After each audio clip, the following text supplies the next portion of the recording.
പാമ്പിൻ്റെ വിഷത്തിൻ്റെ എഫക്റ്റുകൾ നമ്മുടെ ശരീരത്തിലുണ്ടാകുന്നത് 3 തരത്തിലാണ് കാറ്റഗറൈസ് ചെയ്തിരിക്കുന്നത്.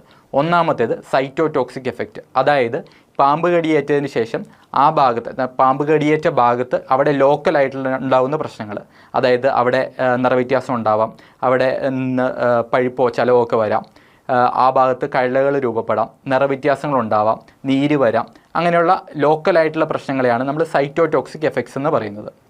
രണ്ടാമതായിട്ട് ഹെമറ്റോടോക്സിക് എഫക്റ്റാണ്, അതായത് നമ്മുടെ ബ്ലഡ് കട്ടയാവുന്നതുമായിട്ട് ബന്ധപ്പെട്ടുള്ള പ്രശ്നങ്ങൾ.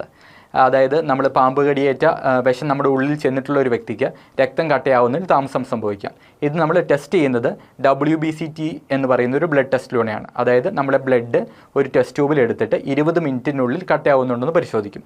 ഇത് കട്ടയാവുന്ന ഡിലേ ചെയ്തിട്ടുണ്ടെങ്കിൽ നമ്മുടെ ശരീരത്തിൽ ഈ വിഷം എത്തിയിട്ടുണ്ടെന്ന് നമുക്ക് അർത്ഥമാക്കാം.